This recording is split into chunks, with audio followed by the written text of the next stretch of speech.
right, welcome back to the Black Sheep podcast. I'm Jen with my beautiful and talented wife, Jess. And this episode, we're going to be talking about winter health.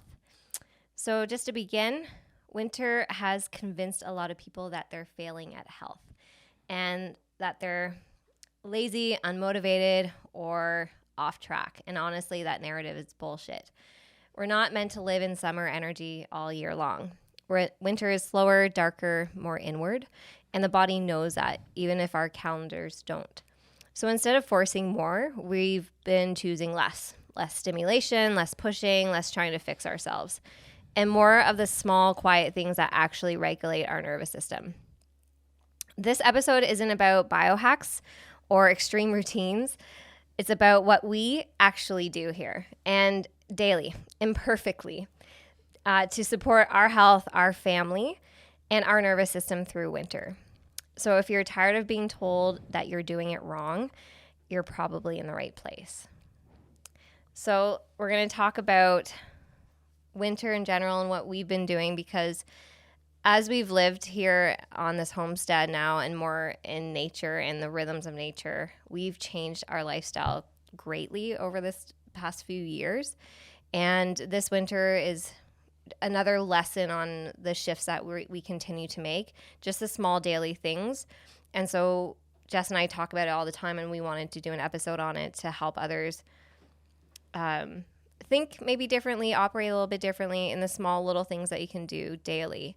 Because I was chatting with a friend of mine recently, and she's like, I didn't make any New Year's resolutions. I'm honestly just too tired. And I was like, you're not supposed to be. You're not supposed to be making New Year's resolutions. The Gregorian calendar isn't accurate anyways. This is not the time to be rushing out, hitting the gym, doing all the crazy things that you think you should, quote unquote, be doing. And so we've really gotten to the rhythm of winter and slowing down, and we look forward to winter so much. We look forward to the rest. Like, this is our time for, I know it's an oxymoron, but it's active rest.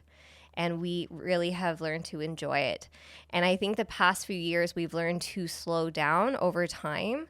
Our nervous systems took a bit of adjustment to gradually shift into a slower pace of life during this season. Because we have always maintained that same calendar, high energy, high productivity, energy output kind of standards that society says that you should be doing. And we've learned to really kind of say, fuck that. It's not for us. It's not working.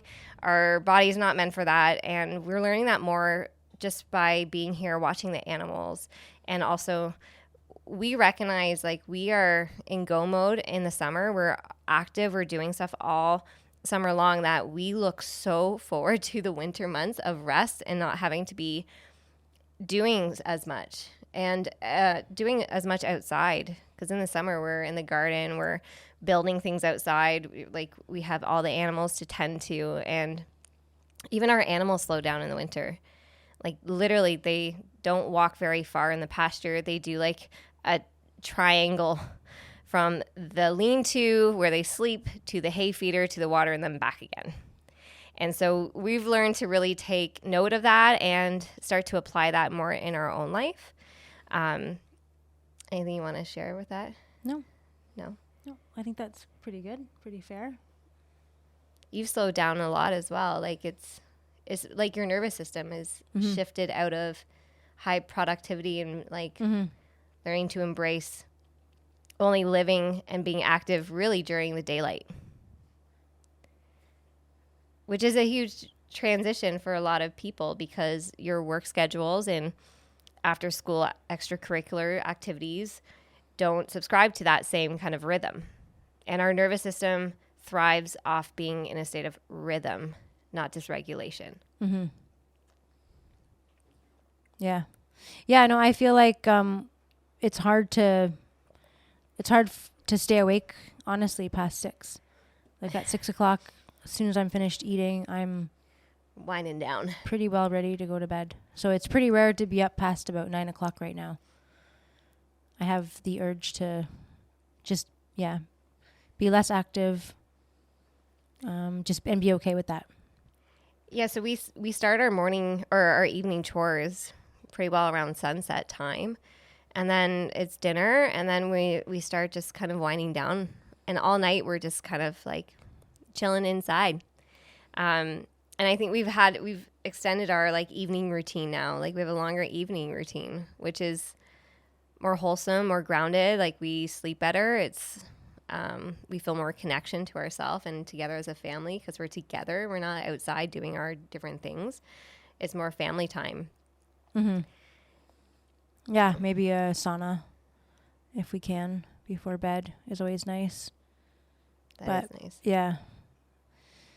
Yeah, and I think that's one of the things is people often think that they're just so focused on the programming of more, looking for things almost to do. And we just don't have things to do. Like you can stack your life however you want to stack your life. If you want to fill it every single waking moment with an activity, then you will. And if you want to stack your kids' life and have them occupying every single moment with an activity, then you will. But those are the people I think personally that I come across that are the most burnt out. Absolutely. I was one of them. I had my whole calendar full. Like I knew what was happening like a month in advance. And now I'm really focusing on like not putting things in my calendar. Less is more. Yeah. It really is. Mm-hmm. I think it's a good point. Like there's so many families that fill their kids' schedules and are rushing to their different events, and we don't do that. We don't do ourselves. We don't do that, and then we don't force that on our daughter either. I think that translates for the people that fill their every waking moment, then they'll fill their kids' every waking moment. And then you have a household full of dysregulated family members because everybody's nervous system is shot because it's in constant action, constant moving. Yeah. I think our nervous systems regulate with more stillness, more quiet. I mean, our house isn't loud at night, and we tend to move into like different activities, whether you're playing PS3 with Abby, like our daughter, and you guys can bond in that way and yell at the TV and the game or whatever. I do think like that brings me a lot of joy watching you girls do that though. Yeah. Yeah. 'Cause there's just no time for that in the summer.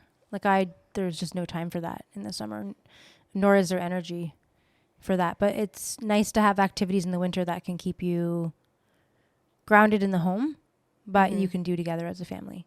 So murdering people on a video game is great fun. I think our daily, like, I was thinking about this yesterday, our evening routine and all the self-care things that we do are just keep expanding, that we're not tuning out or having that experience at the end of the day when you need to just turn off. We don't really do that, or maybe not as much, because we have activities or different things that we enjoy doing instead. And we're not so exhausted during the whole day that we have to get to that point where we just have to turn off. Yeah, right. So some of the small things that we do daily right now that might be helpful for some of the listeners. So I have like an evening routine where we have Roxy coming on the podcast from Pretty Natural, and I bought a body oil from her store with lavender in it. I keep it on my nightstand. And so I have like a nightly ritual where I'm doing a foot rub with the lavender oil just to ground my body, let the day go, and give my feet a massage. So I'm anchoring my root chakra. But I have like a whole routine where I sit in meditation, I smudge the day, I turn on certain types of music or vibrations to start settling my mind down. And I think a lot of people fall asleep to the TV, or they fall asleep to or doom scrolling on their device for hour, 2 hours, 3 hours laying in bed, and don't have the time to sit in reflection or to let their brain have a break. They're bombarding themselves still with stimulus. And winter is not a time for excess stimulus. This is a Right. time for more quiet, stillness, self-reflection. This is considered like the dream time season. So where we're going in and like dreaming, and we're thinking about like what do we want to work towards, what are some things that we want to aspire to. So this is the time where you're in more contemplation than anything. I know for us, because we tend to, in the summer, we're just, everything's outdoor. Garden, landscaping, maintenance, animals, everything's outdoors. So now that we can't be outside as much, we are giving all of our energy to our indoor space. So last night we cleaned out our bedroom, our closet, went through all of our clothes, willingly or unwillingly. It was super fun. Friday date night. Yeah, it was so fun. I couldn't think of anything else better to do. But he felt good. I guess. Yeah. I had more pants than I thought I had, so An overwhelming amount. yeah. An overwhelming amount. I wouldn't say overwhelming, but I had a... You took them out, put them on the floor, and then walked away and just said that was overwhelming. That's overwhelming. And then I went and hit the volcano to try to calm down a little bit. Get into a better headspace. Yeah. Yeah. Yeah, I mean, it's good to unpack things and declutter and get rid of things that you don't look for or reach for. It does feel better. Because sometimes it is, you go into your drawer, and if you have like too many pairs of pants, you just don't know which ones to choose. And then you're like me, and you just always pick the pair on top because it's familiar and you haven't put the other ones on in a while. And if you're like me right now, maybe they don't fit you. So you don't want to get rid of them because there's still that goal of March 5th where you're going to be at your goal weight. So they might fit you in 8 weeks, but it's probably best to let them go. Honestly, this is like, it feels really good with letting go. Like our room, our home is very much energetically clean in the winter, especially because we're indoors more. So we're tending to our home way more, decluttering, cleaning, looking after everything, reorganizing. Yeah. And this is the time of the year where you want to do those things. Otherwise your energy is outside in the summer. Yeah. So I was on the phone with my friend the other day, and we were both talking about various things, but one of them was maybe just kind of being in the, I don't want to say winter blues, but just kind of, we were both feeling somewhat low energy, low drive, just, I guess just actually more typical winter feelings. Then he called me back a few hours later and he said, "Oh, I had an epiphany. I haven't been taking vitamin D, and I just downed a whole bunch of vitamin D." He's like, I don't know, maybe it's just whatever Deficiency. But he goes, "I feel 10 times better right now." So I was like, good point. So the next morning I got my vitamin D out, got my vitamin C, some zinc. I think it's called NIM. I can't remember, but it's this, maybe a supplement that women would take for energy and maybe mental clarity. And I bought that a few months ago, and I haven't been taking it. So this is what I always do: is I always get back on track, and I throw everything back together. So I don't really know what working is working. I just know that you feel better. Over the last week, yes, I feel way more energized, alert, clear. I don't know if driven is the right word, but just your energy. Either way, just better energy and a better overall vibe that I'm feeling in myself. And I'm honestly, given how much I love the sun and I know how much benefit there is to the sun, I have to say it probably has a lot to do with the vitamin D. And also, I've really been taking a much higher dose than what the recommended dosages are, that I've been taking probably 4 to 5 times what the recommended dosages are. I'm a firm believer that you cannot overdo it on vitamin D. I think whatever you do overdo, it just, you pee it out. I don't believe that there's any real damage that can be done. Although I'm sure that the big fat Health Canada lady will tell you that that's not true, but I don't think that that's true. So I think there's benefit to just remembering that the sun has so much value, and in the winter we are just not exposed to it here. We just have very little exposure to the sun this time of year that I think just vitamin D alone, if there's just one thing that you could do, is I would highly recommend taking vitamin D daily.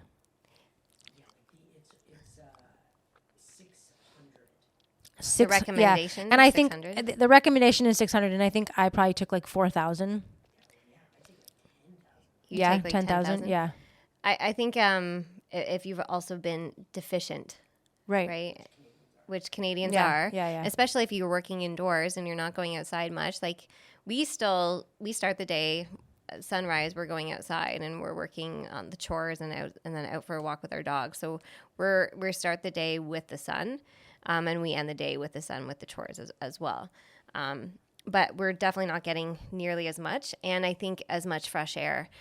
I think one of the big changes for us living on the homestead and working outside more is that we've developed more cold exposure. So we're way more cold tolerant. And it's funny because we hear it often, like, I don't know how you're doing that outside. I don't know how you're handling the cold. And I'm like, I'm good with it. Like the cold's great. Like it feels refreshing. Like I look forward to going outside first thing in the morning. My body connects right to nature. It connects back to myself. I feel whole. And I'm not swarming with busyness and chaos in my mind of like what I got to get done. It's just, you're just connected. And the fresh air, like because we're indoors so much, we don't get as much fresh air. We don't get as much, even just the cold exposure. So going outside more, like seasonally, your body adapts to the weather. And if you're not exposing yourself to the cold, you become intolerant. And therefore, you're likely to become uncomfortable or not enjoy it or not be able to handle the cold.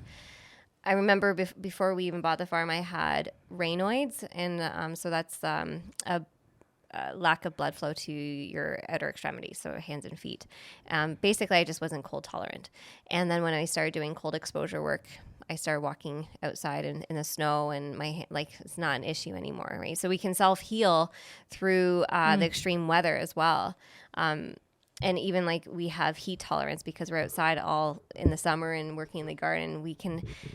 The more we expose ourselves to the natural climate, the more we can adapt to it because we're adaptable creatures. And because everybody lives in comfortable climates, they have the thermostat, they can adjust. And you're inside more, you're not getting used and challenging yourself with actually connecting to the weather. Now, you're not connecting actually to nature and what your body's capable of doing. And I think that's why we love doing the sauna and cold plunge. That improved our health greatly, as well as our nervous system, like learning to challenge ourselves and then also find deep relaxation with it. Also, during the winter, because we're not sweating as much, going in the sauna is like a must. It's a must to get the deep sweat going, to get the purge, the detox pathways open. Feels amazing, and then you sleep like a baby from that. Yeah. So some other things that we do, like on a daily, we're just going to share some of the things that we do personally. So hopefully it lands for you. We bought a red light over Christmas. And so we'll lay on the floor for 10, 20 minutes and lay under the red light. And whether we're doing fascial rolling with a ball, or we're listening to a podcast or watching a documentary, and we're just doing some mobility under the red light, that becomes part of our evening routine now. So these are just like the little daily things that maybe like 10 minutes becomes part of your routine, and something you look forward to, and then you feel really good after. Yeah, and regardless of if you have a red light or not, just being on the floor and just doing mobility is with a orange hockey ball, if that's all you have. I mean, nothing has to cost money. Yeah. I mean, right? The red light, I mean, who knows if it even is beneficial, if it works. I mean, we didn't spend thousands of dollars, so I don't know if it's high quality or not, but again, you don't have to have it. You can just it's just making healthier choices. Another thing that I've really worked on is not eating. I had a mushroom ceremony in November, and ever since the week before that, I think I've been just very aware and diligent of not eating after dinner. So, and it's been for me, which is odd because I can go all day without eating and even thinking about it, and then once I finally hit my my relaxation, I guess, or my when you feel like you're done for the day, when like when I'm finally like not activated, then I'm hungry, Yeah. which sucks because usually it's at night outside of my intermittent fasting window. So that's where I've gotten caught over the last year or so, is just eating really late at night, and I have really put a kibosh on that. And I have to say that it feels so good waking up in the morning on an empty stomach yeah. versus feeling like food hangover in the morning, or even just how your digestion feels. So getting up in the morning after a good night, I think that's the key for me, is just trying to be accountable for the present day, because the next day carries over and you do feel so much better. I think we talk a lot in society about like having a good morning routine, but we don't talk about having a good evening routine. And your morning routine sets you up for the day, and your evening routine sets you up for a good sleep. And then it leads into the next day. So it's this cycle. So if you're not preparing and tending to yourself and taking care of yourself through the entire cycle, you're in a pattern of whether it's self-destructive tendencies, or like eating really poorly before bed, staying up late on your phone, drinking alcohol. You're still creating that same loop that you're in. And so when you start to bring in some healthier tools or healthier self-care strategies, you're setting yourself up for the whole cycle. You're taking care of the whole aspect of your being, not just one part of it. So when you have a good morning routine, good evening routine, you function better as a whole, mentally, physically, spiritually, emotionally. And I think that the evening routine tends to be where people fall off, because you work so hard, you're exhausted, you just want to turn off by the end of the day. And the more that you can just add in a couple things at night, whether it's like floss your teeth, like just that one little extra tidbit. Or if you're watching a show, that's when I hop on the floor and I'll do a little bit of mobility, or I'll foam roll, so that I'm tending to my body and grounding myself and getting out of my head. So there's little things that you can do that isn't going to be huge change, but that you can add in as, or maybe take away. Like I think we tend to pile on, and maybe the simple thing is just take things out.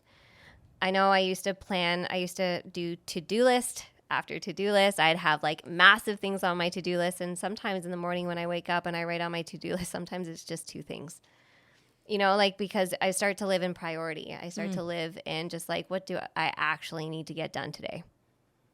Instead of what are like the million things that I've been wrestling with on my mind, but what's actually important. Some days it's just like, I need to do my movement. And I probably need to paint because I've been getting agitated. I need an outlet to move some energy. And once I start opening up my creativity, other things start to flow. And then I can get into business mode. And then I can get into, okay, now I need to tend to making a really good meal. I think sometimes we overdo it, and it can actually just be really simple. Mm-hmm. So some of the other things that Jess and I have gotten into, because our winter routine changes. In the summer, we get up and we have coffee, or we just start chores, or we're out in the garden first thing in the morning because we want to use the cooler weather before it gets too hot. In the winter, we'll have a decaf coffee when we wake up, and we sit down with our daughter before she's off to school. And she loves that. She gets up earlier so she can sit with us to have like calm and connection time before we're off to do our various things. Mm-hmm. And I think that pause, whether it's 5 or 10 minutes, even for us, like as a family, it's connection. Mm-hmm. And we start the day in love and open hearts, whether we're joking, sitting at the table, or maybe she's stressing about something that's coming up, and we're just, trying to have voice of reason.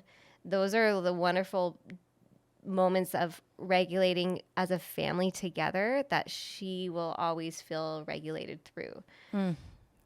Like it's the small things of how we live daily is what regulates us.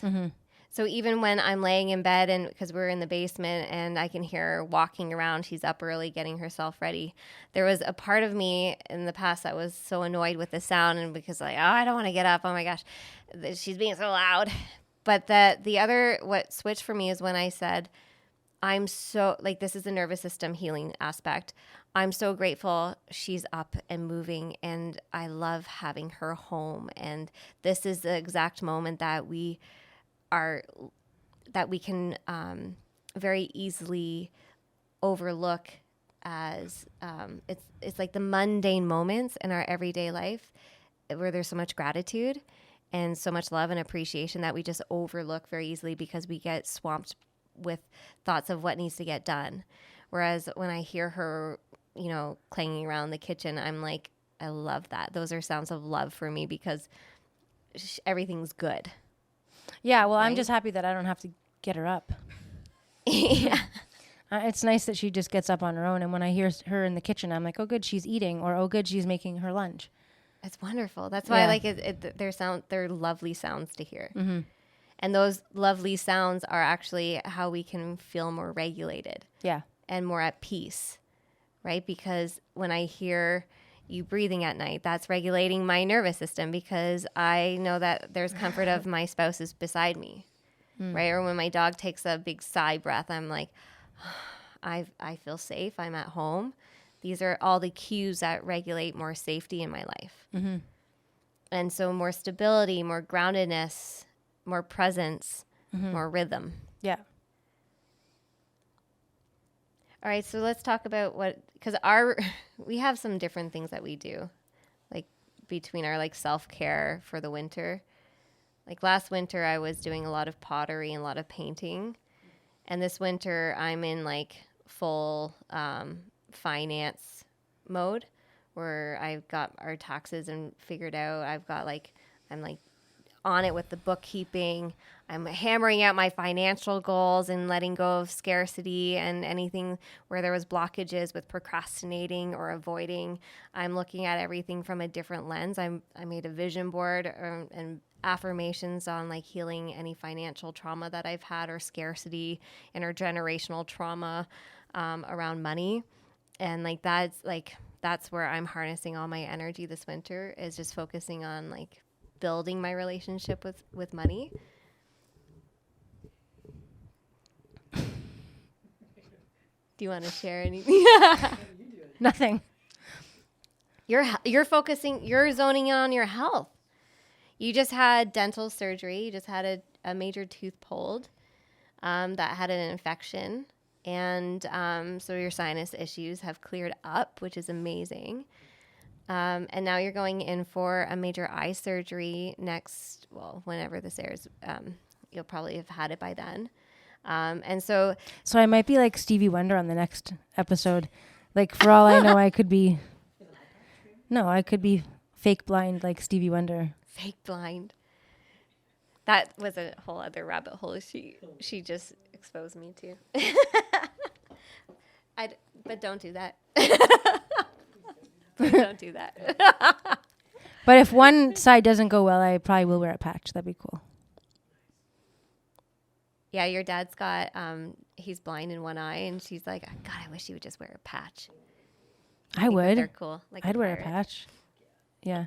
I'm not like wishing it on myself, but I mean, if it happened, I would wear a patch. And I'd just go back into full motorcycle. I would just wear leathers.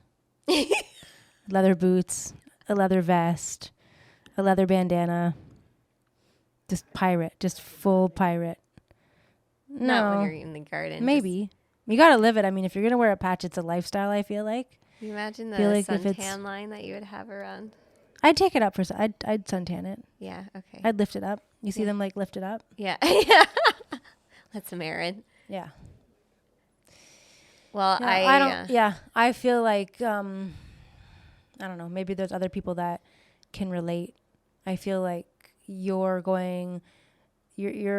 talking this game up right now that you're relaxing and that you're taking it easy and that you're like living this like relaxed winter life. But I think that that's misleading to the people that are listening, because that's not what you're doing at all.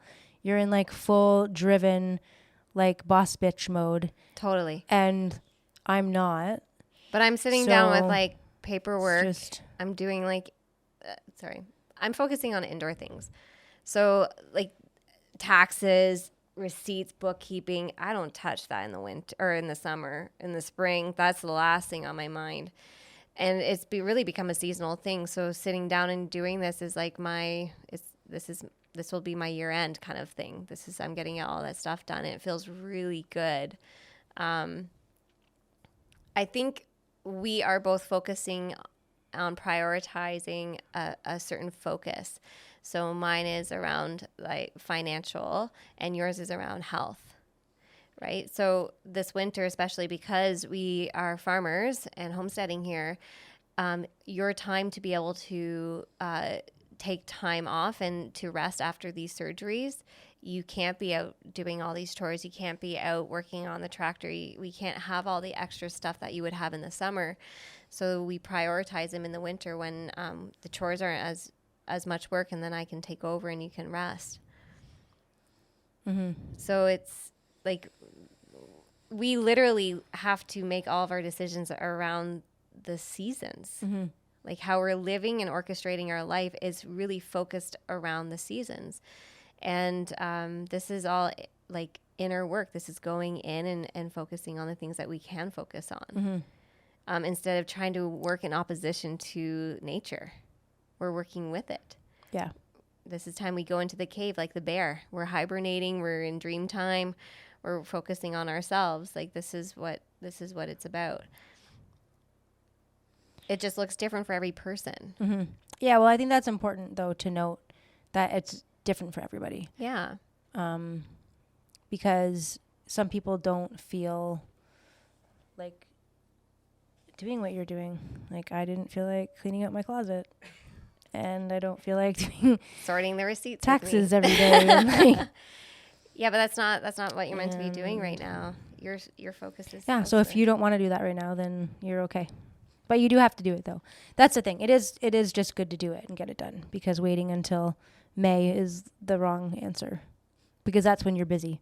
So it is the right time to do it. I think if for the people that want to homestead, and there's lots of people that come out here and I'm like, oh, I want to do what you're doing, and like you really have to change your lifestyle greatly, and this is just another step in that. Like I'm learning that like, okay, now this is the time to do the books instead of waiting last minute and stressing about it when I really need to be doing stuff outside. Like this is exactly the time to be doing. Yeah. Like going through your drawers, cleaning stuff out, tending to the inside of your home, tending to your own body, tending to the paperwork that's building up, decluttering your technology. And also we're at the end of the year of the snake, which is all about shedding and purging and releasing old versions of us. So this is also very much in alignment with that kind of energy. Yeah. It's so that we're both in it in different ways. Yeah. Right. Yep. Yeah. I'm shedding a lot of, for sure. I'm shedding a lot of stuff, trying to take control of some things in my health that I've gotten, a little bit away from me. So that can happen. That's pretty easy, unfortunately, to happen. Mm-hmm. I think the important thing is recognizing it. That's where I think there's a big miss in society is, I wished I hadn't put on like 15 pounds, but I also think it's okay, I've slipped, I've let myself go. Now I have to rein it in versus, I don't think that there's any excuse of becoming, 200, 250, 300 pounds. I think that's important for people to recognize that too, that you have to, we all lose control at times, but you have to pull yourself together. And this is what I'm doing now, because I've let myself get out of hand and now I have to spend some time pulling myself back together. But it is important before it gets too far. I think it's good. I think it's you're taking control of your health in like a lot of different ways. Even you slowing down a lot in the winter is like a massive deal, and you're still like it feels like we're still adapting and acclimating to that flow of life, Yeah. right? And so like even developing more indoor activities or different hobbies for the different seasons, because I think that's also why there's a lot of people that struggle with seasonal depressive disorder. I mean, I don't really believe in disorders in the first place.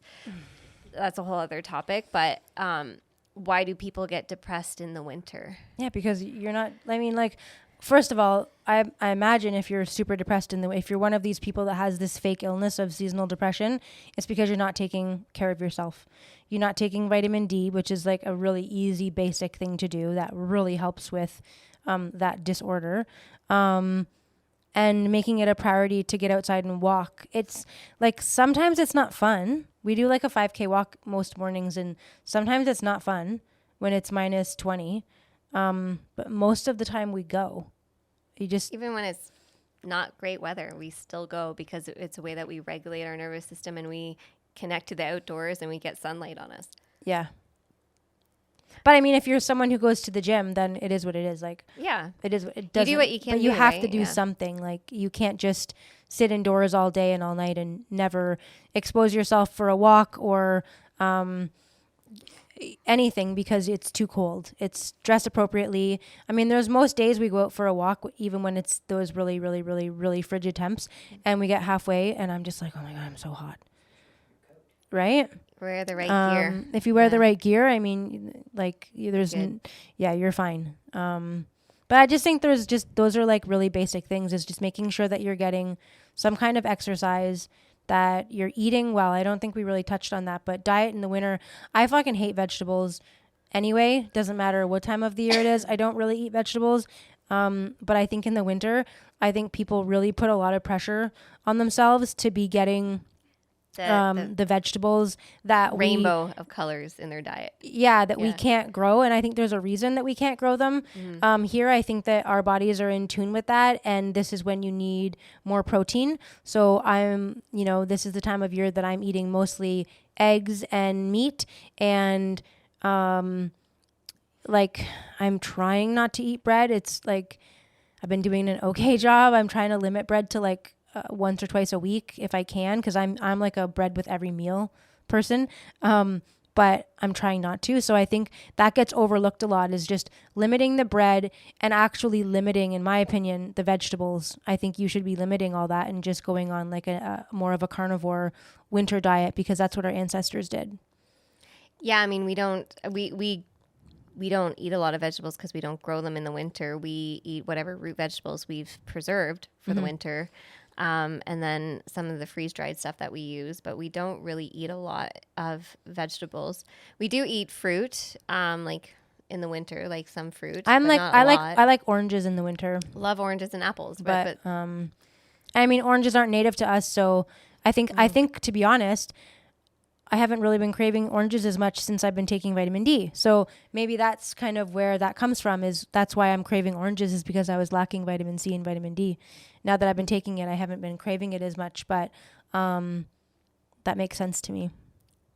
That's actually very interesting and very true. But like apples, I mean, most Canadians have access to apples all year round because they can easily go into cold storage and they keep over the winter. And so I think apples are, for our climate, apples are a nice treat here and there. But also, we really only eat 2 meals a day. Like, I think this is a time where you're actually conserving energy. Like, our animals will eat and then they lay down. They eat and then they lay down. And so we actually conserve a lot more energy in the winter as well. Like, this is our time of like deep rest. So as much as, yes, I'm doing stuff and I'm working on but I'm not out in the garden working all day. No. In the heat. So this is a time where like I'm conserving energy and I'm channeling it somewhere that is more beneficial. Like, I'm prioritizing and flowing the energy in a direction that's going to support us. So yeah, we only eat 2 meals a day really in right now in the winter. We've really, because we're just not as hungry because we're not going out and doing as much. I mean, we're still very active. Like, I think if anybody was to come here and live our day, they'd go like, holy shit, I'm tired. Yeah. Our, morning chores takes a little bit, tending to the animals. We've been doing wound care with a chicken and our sheep. And then we're out for a 5K walk. And then we got a shovel and plow the driveway. And then start indoor stuff, right? And then work. And then evening chores, plow. Yeah. Evening routine, right? Yeah. So that we don't really, I don't know. Like, I think the animals keep us on such a beautiful routine that we're so in cycle with nature and with them that it's actually so good for us, and we thrive off routine. Our nervous system finds safety in routine, and that's why it adapts really well to routine. And so if you have a good morning routine and good evening routine, it signals safety in your body, and so your body settles more. And really our nervous system, I think how we operate is that we're always on the gas pedal. So we're always in that fight or flight, which is high energy output, high productivity, rushing, go, run to this activity, run to this. Don't forget to do this. Here's the ongoing to-do list. We're not actually meant to stay in that state. We're actually meant to be more predominantly or primarily in the parasympathetic nervous system, which is in a rest and digest state. And then we hit the gas pedal when we need to, but then we come back. We just hit the gas whenever we need to. Majority of people that are hitting the gas all day long are in chronic states of stress responses, whether they're in, the majority of the one that I see is a flight, especially with women. And it's just this go type of energy. And that's why a lot of women struggle with hormonal issues, libido-based issues, marital problems, because they're often in the masculine energy and their husbands are often in the feminine. And so there's not a lot of intimacy or sexual connection because of they're in the reverse roles or energies. And so if you're in this constant state of flight, it means that you need constant motion. And so your body doesn't know how to feel safe with softness and stillness. And winter is all about that. Winter is all about stillness and more quiet, more self-reflection, more going inward, tending to yourself. And I think that could also be part of the seasonal depressive stuff, is because people don't know how to slow down and stop, and their nervous system doesn't know how to feel safe in that.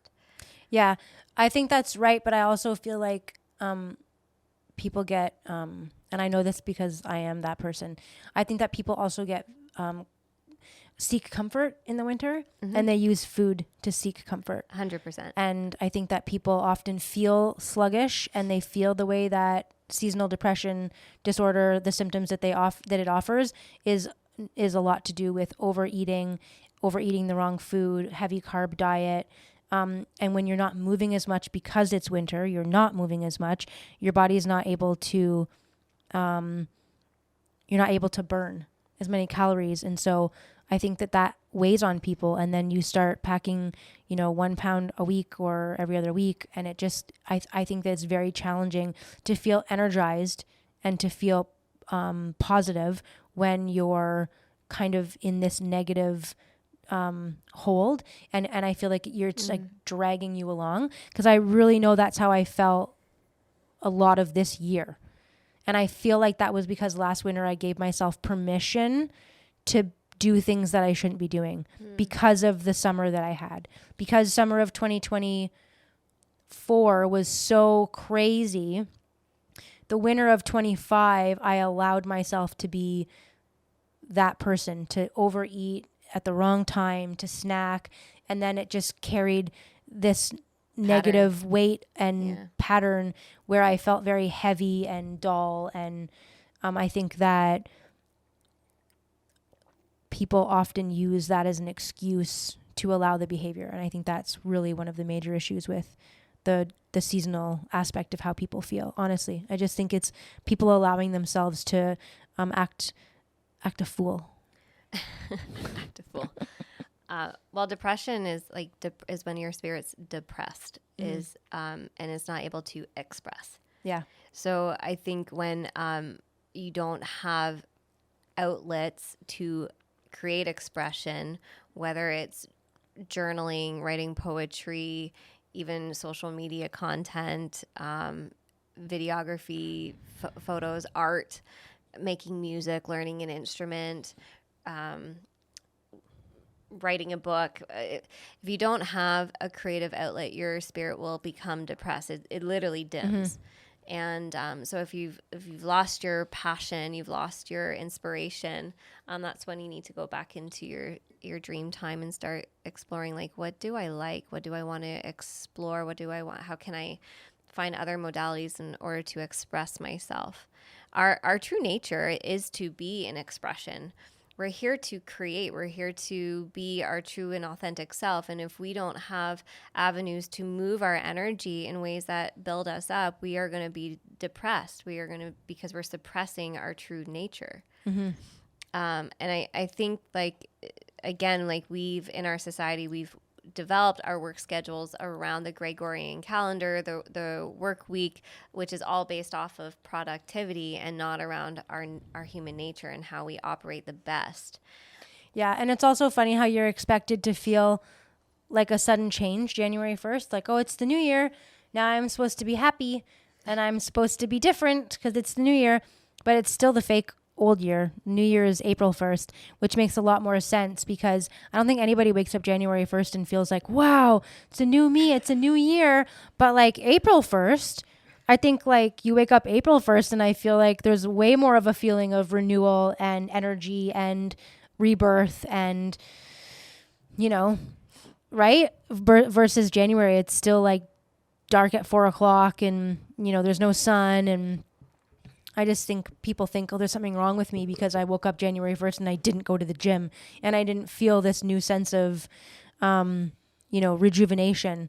But I think that's all bullshit. Isn't like the percentage of New Year's resolutions fail? Like it's like a really high percentage of New Year's resolutions fail. It's because it's not the right time. It's not designed. Our energy starts to pick up in spring. That's when we are supposed to be planting our seeds. Yeah. And seeds grow when they sprout. They start with the root first.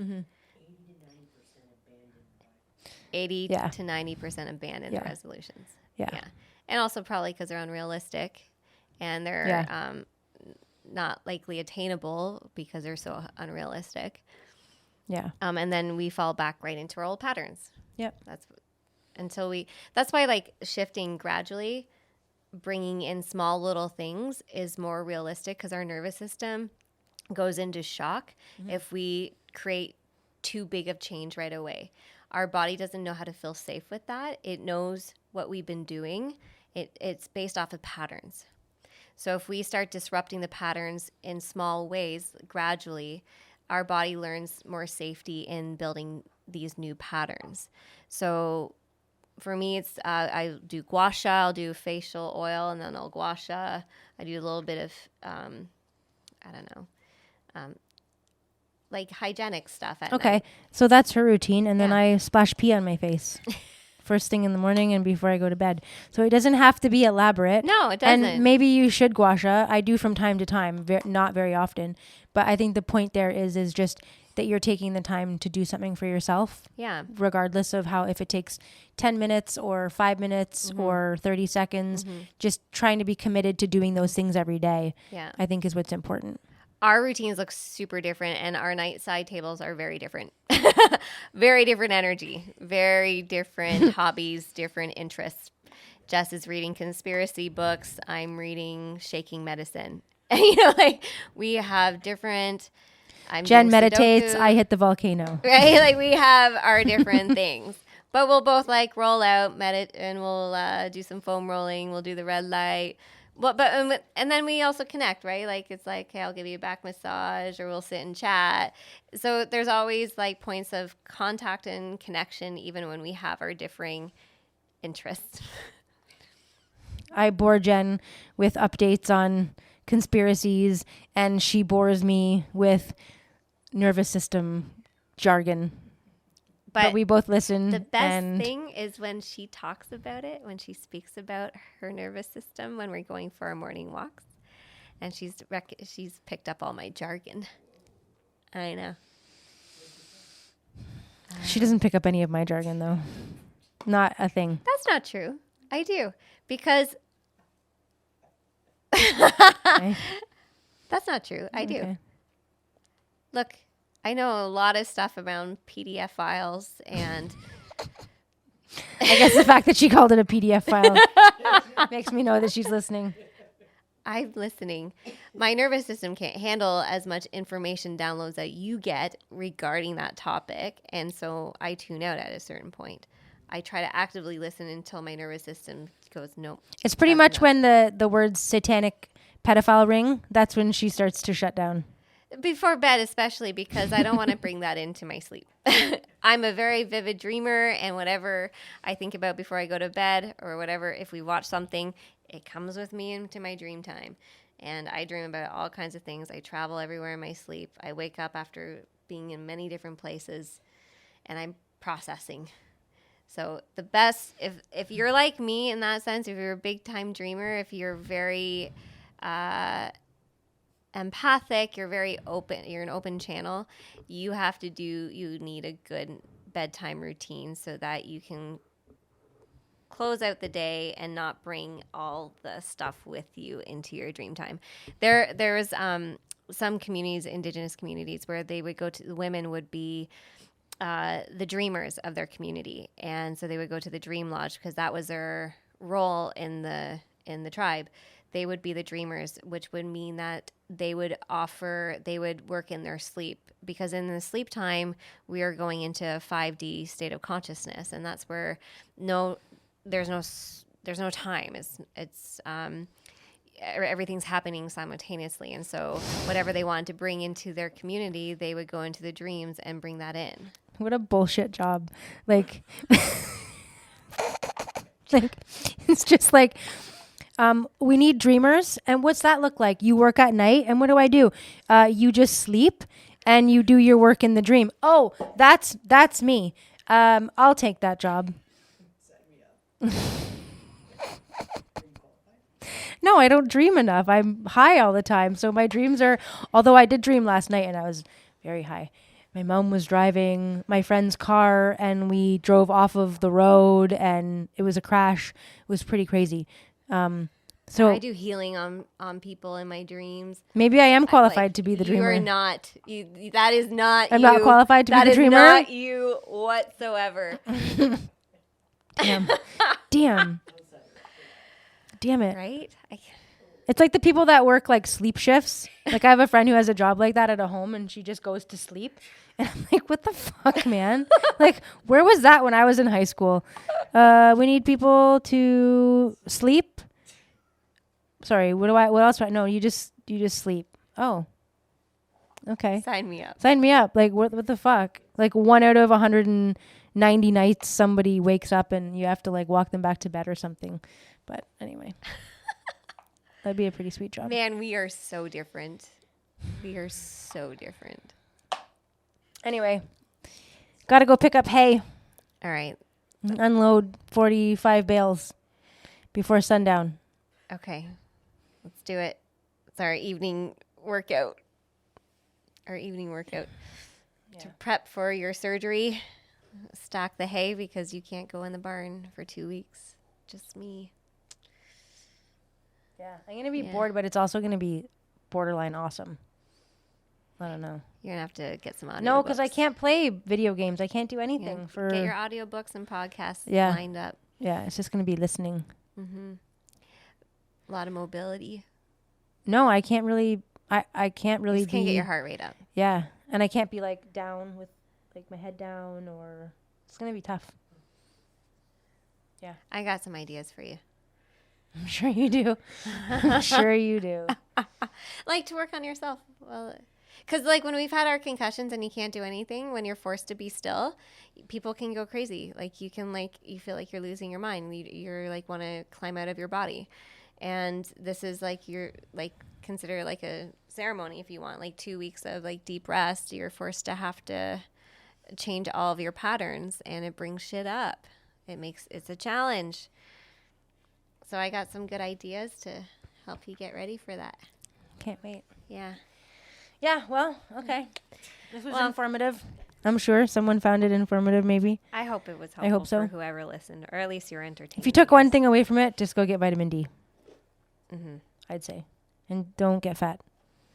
Don't let yourself get fat like I did this year.